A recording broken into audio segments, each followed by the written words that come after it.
Sophie Demeuré, je travaille en réanimation neurologique médicale à l'hôpital de la Salpêtrière et je vais donc vous parler d'un sujet un petit peu moins drôle, qui est la sclérose latérale amyotrophique ou maladie de Charcot. Maladie de Charcot parce que Charcot, le père de la neurologie, avait déjà, comme vous le voyez, en 1874, décrypté cette maladie. Il avait identifié qu'il y avait un spectre clinique particulier et il avait fait, grâce à des études anatomopathologiques, il avait déjà déterminé qu'elle a quelque chose en effet très particulier, c'est que c'est une maladie neurodégénérative qui va toucher électivement, sélectivement, ou en tout cas de manière nettement prédominante, la voie motrice. Alors, la voie motrice, vous le savez, en fait, c'est une voie avec deux motoneurones principalement. Le premier motoneurone qui naît dans l'aire motrice primaire et puis qui va projeter son axone, qui va décusser au niveau des pyramides bulbaires à la partie basse du tronc cérébral et qui va aller faire une connexion avec le deuxième motoneurone. Ce deuxième motoneurone, son corps cellulaire, il est dans la corne antérieure de la moelle, donc il est dans le système nerveux central. Et son axone va quant à lui sortir par la racine motrice antérieure et puis il va aller dans le nerf périphérique faire sa connexion avec la fibre musculaire par le biais de la jonction neuromusculaire. Donc cette atteinte du deuxième motoneurone, bien qu'elle soit localisée dans la moelle épinière, va donner une atteinte de type neurogène périphérique puisque l'atteinte de ce motoneurone va faire une dégénérescence axonale et donc ça fait comme une neuropathie périphérique. La présentation clinique de la SLA, c'est donc un déficit moteur pur qui va toucher de manière variable les quatre membres, l'axe du corps, la région bulbaire, la respiration. Ça va s'installer sur quelques semaines ou quelques mois et c'est une maladie chronique qui évolue plus ou moins rapidement avec un décès par insuffisance respiratoire. En quelques années, la majorité des malades sont décédés à 5 ans.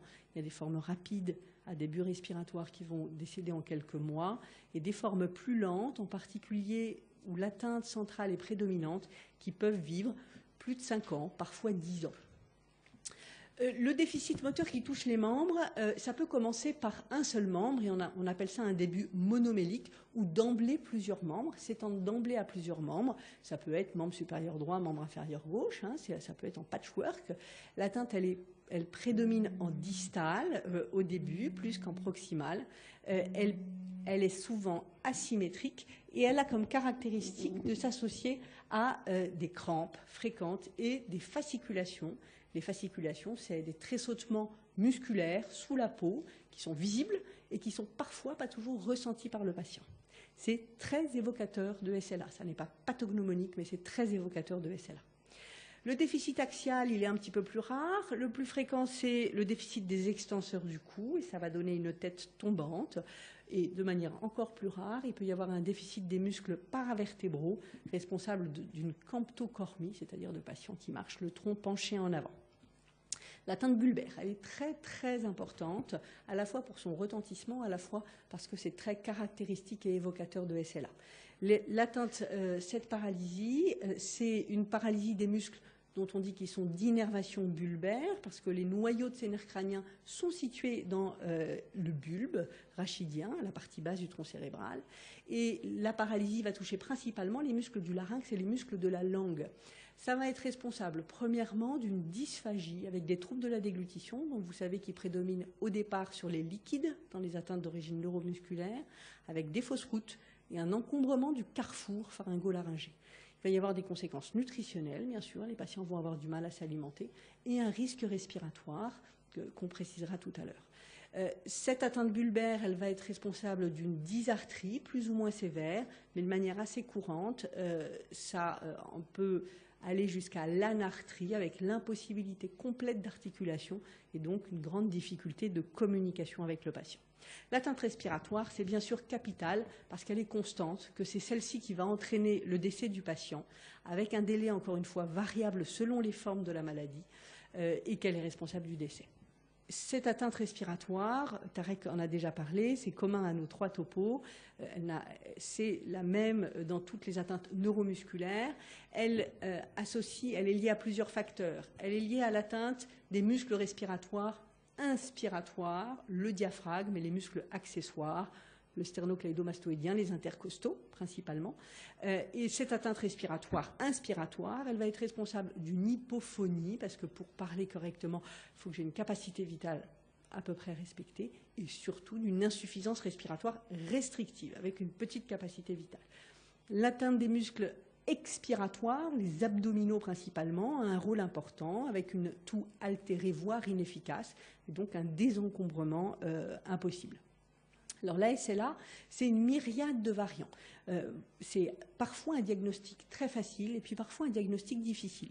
Et les variants, ils sont liés à deux choses. Ils sont liés premièrement à la prédominance de l'atteinte en périphérie ou en centrale et à la topographie. Et on peut avoir toutes les formes qui s'associent avec des présentations qui peuvent être variées. Et vous voyez ici qu'est noté quelque chose dont je ne vous ai pas parlé et qui existe chez 10 à 20% des patients qui ont une SLA. C'est une atteinte cognitive en rapport avec une démence qu'on appelle la démence frontotemporale. Cette association est principalement vraie dans les formes génétiques de la maladie, parce que vous allez voir qu'il y a des formes génétiques. Le diagnostic, c'est un diagnostic clinique parce qu'il n'y a pas de marqueur biologique, il n'y a pas d'anomalie à l'imagerie. Sur quoi ça va reposer, ce diagnostic? Sur la présence d'une atteinte motrice pure, vous l'avez vu, c'est la voie motrice qui est touchée, qui va associer une atteinte neurologique centrale et périphérique, et la présence de fasciculation est un élément encore une fois important, associé à une atteinte bulbaire. Quand ce tableau que je viens de vous décrire est présent, le diagnostic il est généralement facile pour un grand nombre de médecins, et en tout cas pour les neurologues. Il doit être cependant évidemment très très prudent compte tenu du pronostic, c'est-à-dire qu'on va chercher absolument à éliminer une autre pathologie qui serait curable. Les signes absents sont importants pour évoquer des diagnostics différentiels. Il n'y a pas de fluctuation motrice importante, en tout cas, et en particulier de période de rémission, comme c'est le cas dans la myasthénie dont on parlera tout à l'heure. Il n'y a jamais d'atteinte oculomotrice, c'est très important. On a un patient dont on vient de récupérer le diagnostic qui nous était envoyé pour une limitation de thérapeutique active, et en entrant dans sa chambre, on a su que ce n'était pas une SLA, parce qu'il avait un ptosis et une paralysie oculomotrice. Il n'y a jamais de troubles sensitifs, enfin, en tout cas pas de gros troubles sensitifs, on va dire, contrairement à un diagnostic différentiel qui est la polyradiculonévrite chronique, qui est une atteinte, cette fois des nerfs périphériques, qui comprend les nerfs sensitifs. Et il y a, dans la majorité des cas, une absence de troubles cognitifs, ce qui a une importance capitale à savoir, évidemment, parce que c'est des patients qui ne parlent pas. Donc, il faut savoir qu'ils ont des facultés intellectuelles préservées, ce qui fait toute la difficulté de cette pathologie, qui est une pathologie difficile à vivre pour le patient et le personnel. À l'examen clinique, quand on a cette suspicion clinique devant ce tableau-là, qu'est-ce qu'on va chercher? Eh bien, nous, on va se trouver devant une atteinte qui va associer une atteinte centrale et une atteinte périphérique. Donc, le syndrome pyramidal, on va le retrouver sous la forme d'une hypertonie spastique, d'une spasticité, de réflexes qui sont vifs, diffusés, polycinétiques, de l'éventuelle présence d'un signe de Babinski ou d'un signe de Hoffmann, tout ça étant des signes d'atteinte de la voie pyramidale au membre inférieur ou au membre supérieur, et d'un massétérin vif, la percussion de la mâchoire qui se ferme vivement, qui est un signe pyramidal susmédulaire. Donc c'est membre inf, membre sup et au niveau de la face. De manière associée à ça, sur un autre membre, on va avoir des signes d'atteinte périphérique. On peut avoir des signes d'atteinte périphérique avec un syndrome neurogène périphérique. On l'a vu, il y a des crampes, une amyotrophie musculaire, ce qui n'est pas le cas dans la forme centrale, des fasciculations, une abolition des réflexes ostéotendineux. Et chez un même patient qui a un des troubles moteurs purs, que sur un membre, on retrouve d'un côté pas de réflexe, de l'autre côté un Babinski, et puis dans une autre partie des fasciculations, le diagnostic est fait. C'est cette association-là qui permet de poser le diagnostic, ou en tout cas de l'évoquer très fortement. La présence d'une atteinte bulbaire a un poids diagnostique très importante, principalement si on confirme la présence d'une atteinte bulbaire périphérique, avec une amyotrophie de la langue et des fasciculations linguales. Il n'y a pas d'autre diagnostic qu'une SLA qui peut donner ça. Une atteinte respiratoire, il faut la connaître, la rechercher, on va en parler un tout petit peu après. Et je vous l'ai dit, il faut savoir que 10 à 20% des cas ont une démence frontotemporale associée, qui ne peut pas toujours être très facile à tester si les patients sont anarthriques, mais on le retrouve souvent grâce au comportement et à l'entourage. L'entourage ramène l'histoire. La biologie, elle est normale. L'imagerie cérébrale elle est normale. C'est souvent qu'on ne demande pas l'imagerie cérébrale parce que ça ne mime pas un tableau central. L'imagerie médulaire cervicale, on la demande là par contre assez facilement parce que c'est un des diagnostics qui peut donner à la fois une atteinte pyramidale par atteinte sous-lésionnelle et une atteinte périphérique par niveau lésionnel. Donc on fait quand même assez facilement une IRM médulaire pour ne pas passer à côté d'une myélopathie cervicarthrosique qui pourrait se traiter par une décompression. La ponction lombaire, on l'a fait en particulier pour éliminer une dissociation albuminocytologique qu'on retrouve dans les polyradiculolévrites chroniques, et elle est normale. Et l'examen le plus parlant, le plus significatif, c'est l'EMG. L'EMG, il est toujours anormal, il n'est pas spécifique, mais il est très utile au diagnostic. Il est très examinateur dépendant. Il faut que ce soit quelqu'un de bien entraîné pour qu'il puisse faire le diagnostic. Et c'est toujours pareil, c'est quand on pense au diagnostic que ça l'évoque principalement. Cet EMG, il confirme ce qu'on a vu en clinique, en fait. Il confirme qu'il y a une atteinte motrice pure, il ne retrouve pas d'anomalie des nerfs sensitifs. Il peut, et ça c'est intéressant, montrer une atteinte périphérique infraclinique, par exemple la langue. Le patient se plaint de rien et puis on fait une détection dans la langue et là on voit qu'il y a une atteinte périphérique. Le MG peut nous dire ça. Donc ça, c'est un poids, ça peut être un élément important du diagnostic et donc souvent ça permet de poser le diagnostic, de le confirmer. L'atteinte respiratoire d'origine neuromusculaire, je m'arrête un tout petit peu là-dessus, on en a déjà un petit peu parlé, c'est l'association de trois choses. Du déficit des muscles respiratoires inspiratoires, c'est-à-dire que ça donne une insuffisance respiratoire restrictive, d'une toux inefficace et des muscles oropharyngés avec l'inhalation de l'alimentation et de la salive. On va donc avoir l'association d'une hypoventilation alvéolaire, d'un encombrement qui lui-même va se compliquer, d'atelectasie et de pneumopathie et bien entendu à terme du décès du patient. La clinique, Tarek vous l'a dit, la clinique de l'atteinte respiratoire, elle est frustre et ça, il faut vraiment le savoir dans les services de réanimation ou ailleurs. Le malade qui a une atteinte neuromusculaire d'origine, une atteinte respiratoire d'origine neuromusculaire, ça ne se voit pas du tout jusqu'à un stade avancé de cette atteinte. Donc, jusqu'à 50% du déficit, comme ça un peu à la louche, il ne se passe rien. Le malade ne se plaint de rien et on ne voit rien.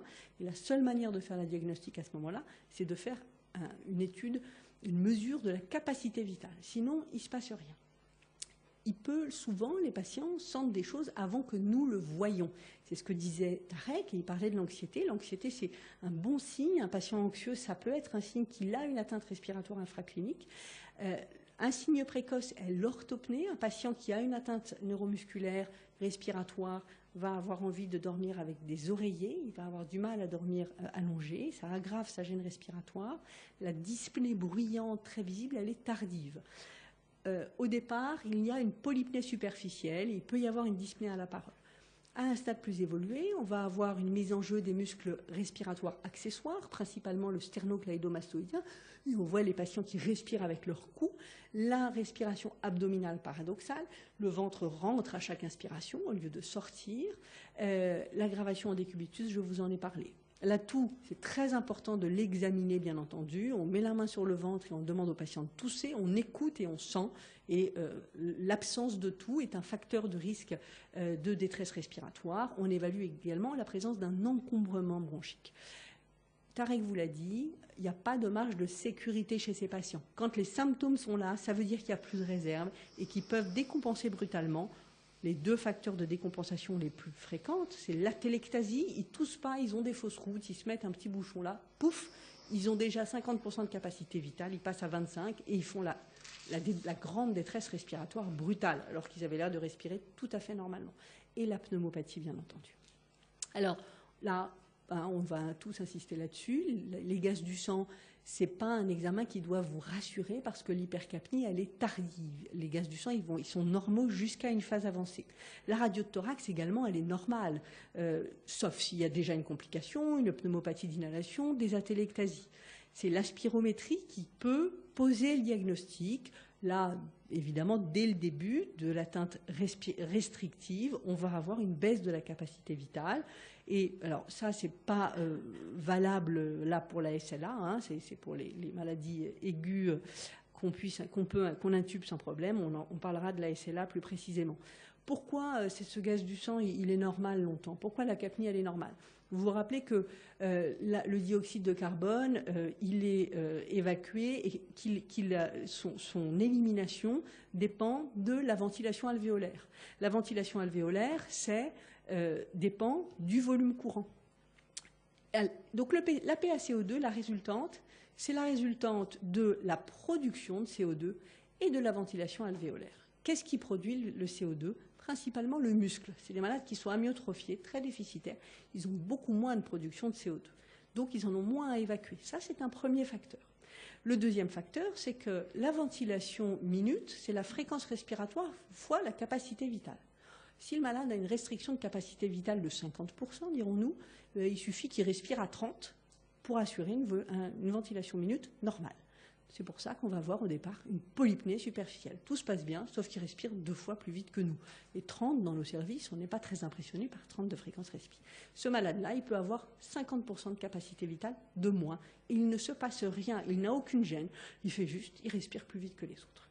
C'est 2 facteurs qui expliquent pourquoi cette capnie, il faut que c'est... Premièrement, qu'ils ont moins de CO2 à évacuer. Deuxièmement, il faut qu'il y ait un facteur décompensant ou une dégradation encore supplémentaire de la ventilation minute pour arriver à l'hypercapnie.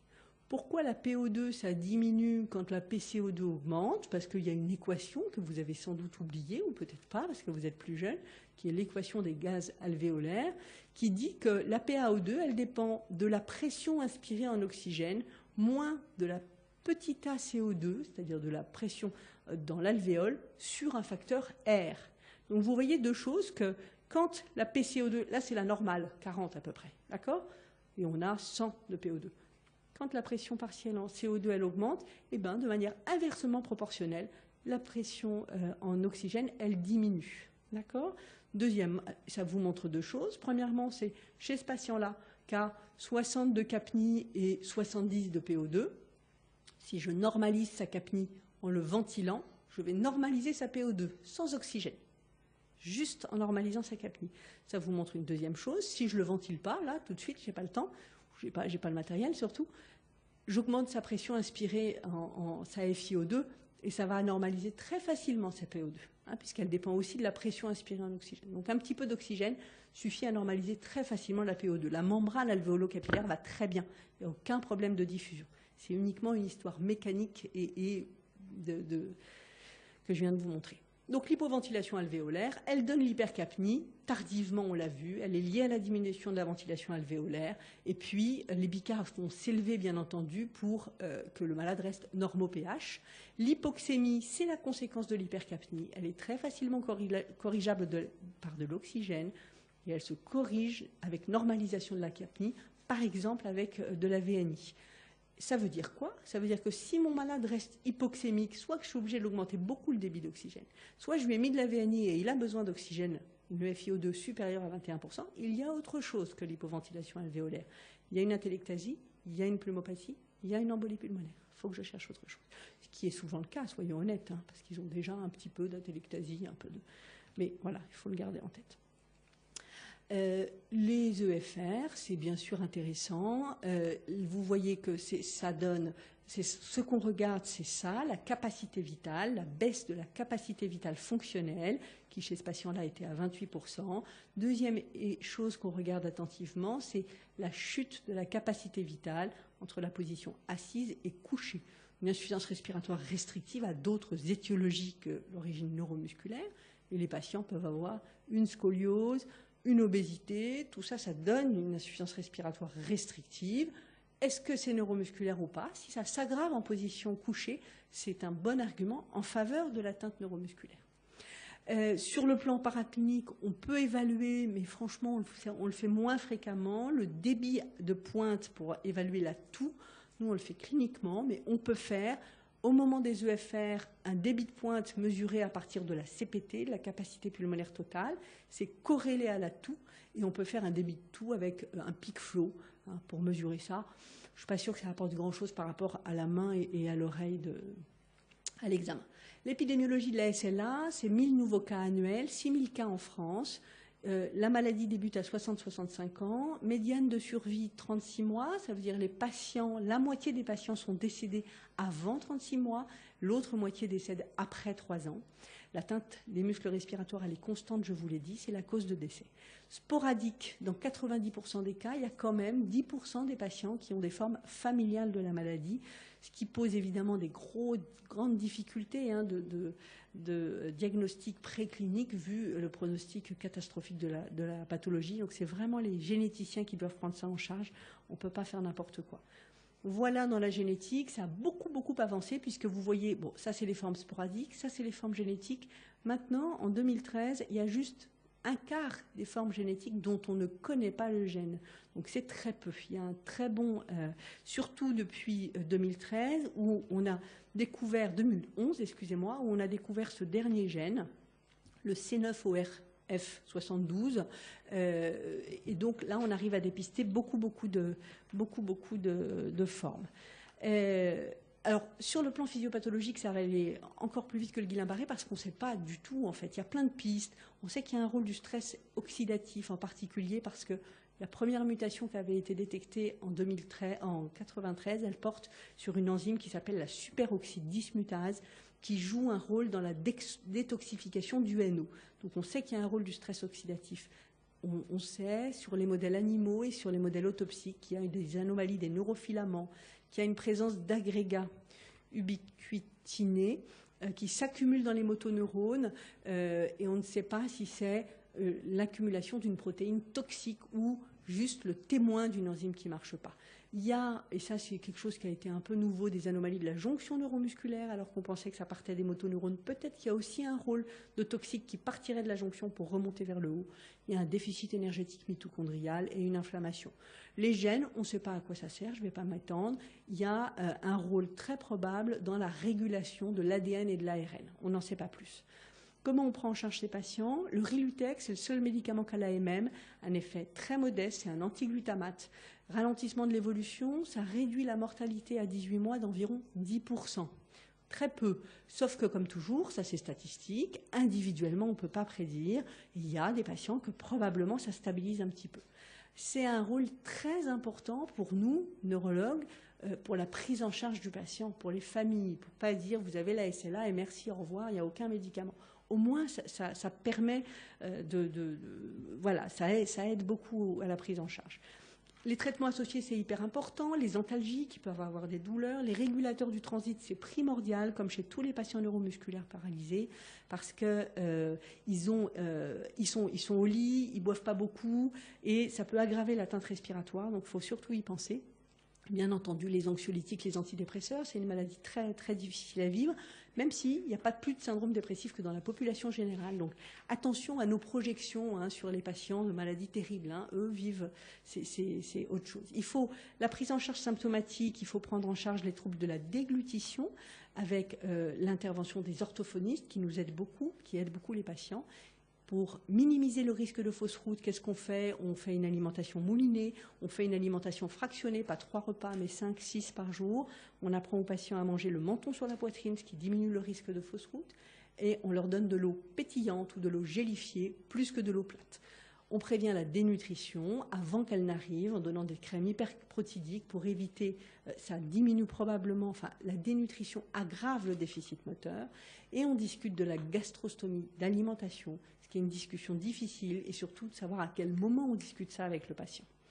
La prise en charge, c'est aussi la communication. C'est des patients, quand ils sont dysarthriques ou anarthriques, il faut s'occuper de ça. On les met dans les mains de l'orthophoniste pour essayer de préserver la fonction quand elle existe encore.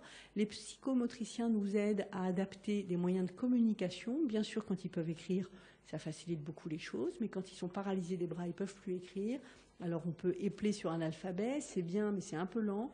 Et il y a maintenant pas mal de logiciels de communication, vous en avez peut-être dans vos services, avec des écrans virtuels, des claviers virtuels sur des ordinateurs.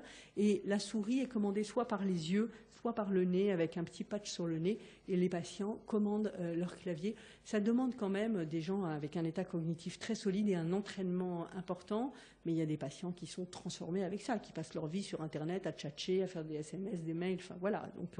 Donc c'est très important. La prise en charge respiratoire, elle est majeure. Il faut gérer l'encombrement, kiné, les machines d'aide à l'atout, le cough assist, je ne sais pas si vous connaissez, c'est une machine qui aspire les sécrétions, le traitement précoce des pneumopathies d'inhalation et la gastrostomie aussi, bien entendu, pour la prévention des troubles de la déglutition. Enfin, pas la prévention des troubles de la déglutition, mais des pneumopathies d'inhalation. Sur le plan respiratoire, ce qui est très important, c'est de dépister l'atteinte respiratoire, parce que vous l'avez vu, elle est peu symptomatique initialement. Et en fait, pourquoi il faut la dépister? C'est parce qu'elle a des répercussions. Cette atteinte respiratoire d'origine neuromusculaire, elle a comme caractéristique de s'aggraver la nuit, parce que la nuit, on a des phases en sommeil paradoxal où on a une flaccidité, vous le savez, on a une hypotonie musculaire, une paralysie musculaire pendant les phases de sommeil paradoxal. Sauf le diaphragme, on respire la nuit. Mais pas les muscles respiratoires accessoires. Eux, ils sont également hypotoniques la nuit. Donc la nuit, il y a des désaturations, des hypercapnies avec des céphalées au réveil qui peuvent avoir un retentissement important sur le sommeil, des sommeils tout à fait fractionnés, et un retentissement sur la force musculaire et l'asthénie dans la journée. Donc pour diagnostiquer ça, on fait des enregistrements de la saturation nocturne qui peuvent se faire très facilement à la maison et des gaz du sang en fin de nuit pour dépister l'hypercapnie. On met en route la ventilation non invasive. Actuellement, c'est 5 à 20% des patients. Il y a des équipes, bien sûr, spécialisées dans ça. Et quand il y a une bonne indication, un bon suivi, il y a une amélioration significative de la qualité de vie. C'est plus difficile s'il y a des troubles bulbaires ou une démence. La trachéotomie à domicile, à un moment, c'était fait beaucoup. Maintenant, très, très peu, parce que c'est très, très lourd en soins. Un des éléments très importants, et vous qui êtes en réa, vous deviez être sensibilisés, c'est il faut discuter des directives anticipées du patient, c'est-à-dire est-ce qu'il y a un intérêt, il y a une possibilité d'avoir un recours à la trachéotomie pour ventilation à domicile. Il faut qu'il y ait une motivation extrêmement importante du patient et de l'entourage.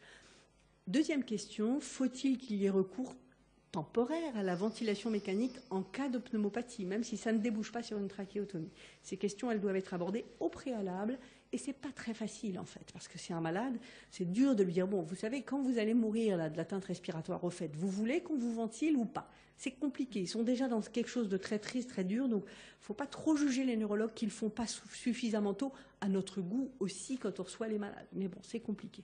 Quel est le bon moment pour aborder ces questions? La prise en charge médico-sociale, elle est capitale, bien sûr. Il faut beaucoup d'aide humaine, beaucoup d'aide matérielle en rapport avec le handicap. Les réseaux SLA nous aident beaucoup pour coordonner les soins à domicile. Il faut un soutien de l'entourage, c'est très difficile, et des séjours de répit pour les malades. La réanimation, j'ai 2 diapos et j'ai fini. Quand c'est qu'ils arrivent en réanimation, ces malades-là? Soit parce que le diagnostic n'est pas posé dans les formes à début respiratoires. Personne ne sait qu'ils ont la SLA, donc évidemment, ils sont intubés. Généralement, à ce moment-là, ils ont fait une décompensation respiratoire, ils n'ont pas de marge de sécurité au cours d'une pneumopathie d'inhalation, et c'est souvent qu'ils arrivent sous la forme d'un coma hypercapnique aux urgences. Ils sont intubés et ils se réveillent quand la capnie est à 50 ou à 40. Ou alors, il y a eu une pneumopathie, ils sont allés en réa, et puis il y a une difficulté de sevrage ventilatoire, et puis au bout d'un moment, au bout de 3-4 extubations et réintubations, les médecins se disent quand même, il y a un truc bizarre, et ils pensent à ce moment-là à demander l'avis d'un neurologue. C'est difficile de poser le diagnostic en réa, mais une fois qu'on y a pensé, on va demander un avis neurologique, un EMG, et ça va pouvoir se faire. Dans ces cas-là, la prise de décision, elle est extrêmement complexe quand il n'y a aucune autonomie ventilatoire, ce qui n'est pas exceptionnel. Quand ils arrivent d'emblée en réanimation, c'est possible qu'il n'y ait aucune autonomie, et donc il va falloir discuter avec un patient intubé. Il va falloir lui annoncer le diagnostic à lui et à sa famille. Il va falloir lui demander qu'est-ce qu'il veut pour la suite. C'est très, très, très compliqué. Deuxième possibilité, il y a une décompensation respiratoire au cours d'une maladie qui était déjà connue. Alors le passage en réa, il est justifié parfois, même si la décision de ne pas recourir à la trachéo au long cours, soit parce que le malade a dit, et on a convenu avec ses médecins, oui, moi je veux bien faire quelques jours de ventilation, on essaye de passer le cap de la pneumopathie, puis on extube, on prend le relais par la VANI, et on le fait, et c'est possible, même si c'est parfois difficile. Soit, et c'est très important, même si on n'intube pas les patients, un patient qui a une pneumopathie, un patient SLA qui a une pneumopathie en salle, il meurt à 100%. En réa, il a beaucoup moins de chances de mourir, même sans ventilation mécanique, parce qu'il y a plus de soignants et qui sont plus habitués Il y a plus de kinés, il y a plus de personnel. Donc, même s'il n'y a pas de réa, on peut les transférer en réa. Il n'y a pas de réa, bien sûr, si c'est une décision du patient et de la famille. Si c'est une maladie évoluée qui ne permet pas de passer le cap, les médecins ne proposeront pas la réa, bien entendu. On ne fait pas uniquement ce que demande le malade. Et il y a un rôle majeur de l'accompagnement médicamenteux et psychologique. Et puis en conclusion, on peut dire que vous le savez, c'est une maladie grave, quasiment toujours mortelle. La moitié des patients vit après 3 ans d'évolution cependant. Il y a une importance capitale de la prise en charge multidisciplinaire avec des réseaux de coordination. L'importance du dépistage et de la prise en charge des troubles respiratoires et de la déglutition. Et enfin, quelques écueils à éviter. Bien entendu, les soins déraisonnables. C'est une maladie terrible, les malades vont être paralysés. Il ne faut pas se lancer dans des choses terribles avec des tracs et sans discussion. Il ne faut pas tomber dans l'excès inverse. Il ne faut pas limiter les soins sans laisser le temps de la réflexion au patient et à sa famille. Les décisions, elles peuvent changer, il faut le savoir. Il ne faut pas juger trop facilement avec ses yeux de bien portant, en se disant oh non, moi si j'avais ça, je voudrais mourir tout de suite. Bah oui, mais tant qu'on n'a pas ça, on ne peut pas savoir. Donc on essaye de faire attention et de prendre son temps. La prise en charge elle est très difficile, tant en chronique qu'en aigu. Il faut du temps d'entretien avec le patient, l'entourage. Il y a une charge émotionnelle forte. Il y a vraiment un intérêt très important à l'équipe qui prend en charge.